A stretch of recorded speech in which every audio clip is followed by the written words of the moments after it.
नमस्कार दोस्तों, ये पोस्टर देख रहे हैं आप। इस पोस्टर को फाड़ दिया गया है और आप जानते हैं इसमें किनकी तस्वीरें थी। इसमें दिल्ली के मुख्यमंत्री अरविंद केजरीवाल और दिल्ली के उपराज्यपाल वीके सक्सेना की तस्वीर थी और इसे फाड़कर यह तस्वीर लगा दी गई है जिसमें एक तरफ प्रधानमंत्री नरेंद्र मोदी की बड़ी सी तस्वीर है और दूसरी तरफ उपराज्यपाल वीके सक्सेना और दिल्ली के मुख्यमंत्री अरविंद केजरीवाल की छोटी छोटी तस्वीरें।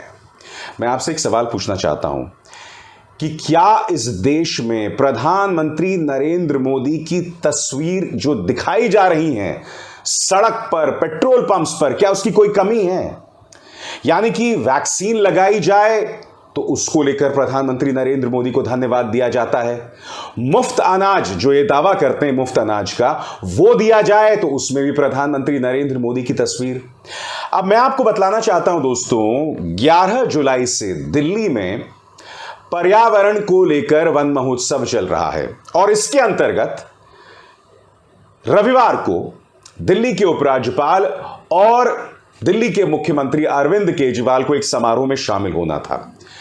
मगर उस समारोह से ठीक पहले जो पोस्टर तैयार होता है जिसमें उपराज्यपाल और अरविंद केजरीवाल की तस्वीर है उसे फाड़ दिया जाता है और उसकी जगह यह पोस्टर लगाया जाता है जिसमें प्रधानमंत्री नरेंद्र मोदी की तस्वीर है। आम आदमी पार्टी सरकार कह रही है कि भाई यह समारोह जो है पूरी तरह से दिल्ली सरकार का है। अब मैं समझ सकता हूं कि जमीन पर, पुलिस पर अरविंद केजरीवाल सरकार का अधिकार नहीं है। अब क्या पोस्टर पर भी उनका अधिकार नहीं होगा? कम से कम पोस्टर पर तो वहां की सरकार का अधिकार होगा। मगर सबसे बड़ी बात, यह क्या भूख है कि हर पोस्टर पर मुझे मेरी ही तस्वीर दिखाई जानी चाहिए, यानी कि हर पोस्टर पर प्रधानमंत्री नरेंद्र मोदी की तस्वीर क्यों? दोस्तों, इसको लेकर आम आदमी पार्टी सरकार और मोदी सरकार के बीच में जबरदस्त बवाल पैदा हो गया है।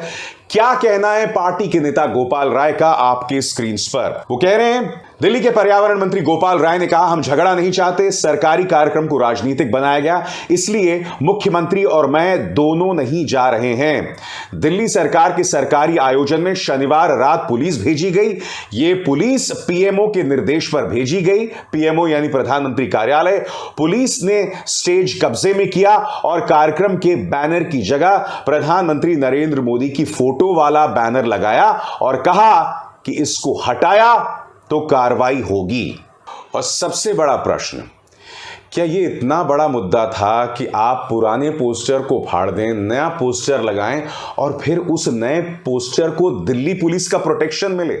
सबसे बड़ा प्रश्न, हम सब जानते हैं कि दिल्ली पुलिस का बुनियादी काम क्या है और वो बुनियादी काम क्या है? वो बुनियादी काम है लॉ एंड ऑर्डर बहाल करना दिल्ली के अंदर। अब उसमें तो आप पूरी तरह से नाकाम रहे हैं। पोस्टर्स की हिफाजत करने के लिए दिल्ली पुलिस को खड़ा कर दिया गया है।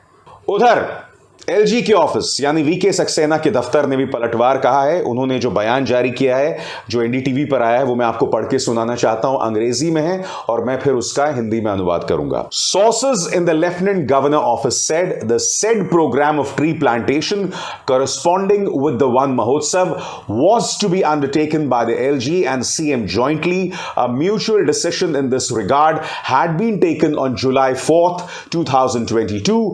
1 lakh trees are to be planted as a part of the program and the LG and CM were to launch the same together today.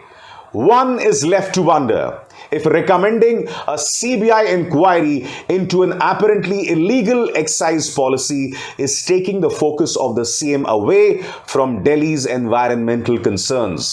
इसमें क्या कहा जा रहा है? इसमें ताना मारा जा रहा है दिल्ली के मुख्यमंत्री अरविंद केजरीवाल को कि अरविंद केजरीवाल क्या इस कदर बौखला गए हैं कि एलजी के दफ्तर ने जो आबकारी नीति को लेकर सीबीआई जांच की सिफारिश की है, जिसमें दिल्ली के उप मुख्यमंत्री मनीष सिसोदिया फंसते नजर आ रहे हैं, क्या एलजी के दफ्तर ने ये जो जांच के आदेश दिए, क्या दिल्ली के मुख्यमंत्री इससे इतना आहत हुए हैं कि वो पर्यावरण के मुद्दों से उनका ध्यान हटने लगा है? मैं आपको बतलाना चाहूंगा दोस्तों, पिछले कुछ दिनों से लगातार मोदी सरकार और अरविंद केजरीवाल के बीच में तनाव पैदा होता आ रहा है। मुद्दा नंबर 1, सत्येंद्र जैन आपकी स्क्रीन पर दोस्तों। सत्येंद्र जैन को ईडी गिरफ्तार करती है और अब भी वो ईडी की गिरफ्त में है। अरविंद केजरीवाल सिंगापुर जाने वाले होते हैं मगर उन्हें मना कर दिया जाता है। एलजी का दफ्तर कहता है ये जो समारोह है मेयर्स के लिए है, आपको नहीं जाने दिया जाएगा। दिल्ली के मुख्यमंत्री इसे दिल्ली की अस्मिता का मुद्दा बना देते हैं। वो कहते हैं कि साहब मैं तो जाऊंगा, और वो ये कह रहे हैं कि देश के लिए गर्व की बात है और दिल्ली के मुख्यमंत्री को रोका जा रहा है। बात वहां नहीं रुकती। आबकारी नीति को लेकर दिल्ली के उप मुख्यमंत्री मनीष सिसोदिया के खिलाफ सीबीआई जांच के आदेश दे दिए जाते हैं। अब खुद मुख्यमंत्री अरविंद केजरीवाल कह रहे हैं कि मनीष सिसोदिया को कभी भी गिरफ्तार किया जा सकता है। बार बार एक के बाद एक टकराव के मुद्दे आ रहे हैं। देखिए, अगर कुछ गड़बड़ हुई है और अगर मनीष सिसोदिया, सत्येंद्र जैन या किसी भी मंत्री, किसी भी विधायक द्वारा अगर गड़बड़ हुई है तो उसकी जांच होनी चाहिए और जो दोषी है उस पर कार्रवाई होनी चाहिए। मगर आपको याद होगा दिल्ली पुलिस ने अरविंद केजरीवाल के करीब 2 दर्जन विधायकों पर केस कर दिए थे। दिल्ली हाईकोर्ट ने लताड़ लगाई थी कि आपने अभी तक चार्जशीट फाइल नहीं की है, आपके पास कोई प्रमाण, कोई सबूत नहीं है। नतीजा उन सबको रिहा करना पड़ा। तो इसमें दो राय नहीं है कि अरविंद केजरीवाल पर लगातार निशाना साधा जा रहा है। और क्यों?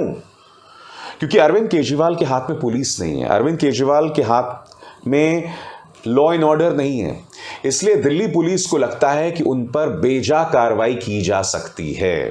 वैसे तो मोदी सरकार उन राज्यों को भी परेशान करती है जहां पुलिस उसके अंतर्गत आती है, और इसमें दो राय नहीं है कि इस देश के संघीय ढांचे को जितना तार तार मोदी सरकार ने किया है, आज़ाद भारत के इतिहास में ऐसी बहुत कम मिसालें हैं।